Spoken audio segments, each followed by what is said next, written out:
The Tokyo track is beyond punishing. Heat in the 40s, cruel even for short races. So the decathletes, running, and they're away. jumping, throwing, competing in 10 events, knew they were in for a test.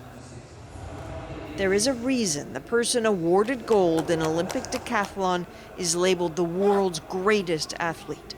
Warner coming to the finish line, dipping. Until Tokyo, a Canadian never held that title. Damian Warner always coveted it. It's his third Olympics. He's the oldest competitor here, and almost right away, the strongest. Consider just one event, the long jump.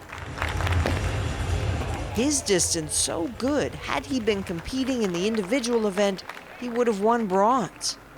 Former Canadian decathlete Michael Smith, now a commentator, sensed momentum. This is the Masters. This is Mike Weir. This is the Stanley Cup. This is it. Consider how he got here. When the pandemic hit and tracks were closed, Warner's coaches transformed an unused hockey arena in London, Ontario. It was cold and small, slowing down after a sprint almost ridiculous. But the space was built by those he trusted, the men who once coached him in high school basketball and stayed with him. Good. Garlation's dream was to get to Tokyo too. Perfect position. He did, trackside and having so much fun. I told Damian way back, like we're talking 2009, that I thought that he would stand at the top of the podium, be the best in the world one day. And I told him, that's the only reason I'm doing this, because I'm not a huge fan of track and field. He says the best thing to happen to a coach on the biggest day of an athlete's career is to find yourself simply a cheerleader. He was. In the last minute of the 1,500 meters, it was so clear the work had worked. Damian Warner didn't just win, he set an Olympic record. He has broken 9,000 points and created history for Canada. Without crowds in the stands, it's easy to spot the friendly faces. Leishon so ready for the moment.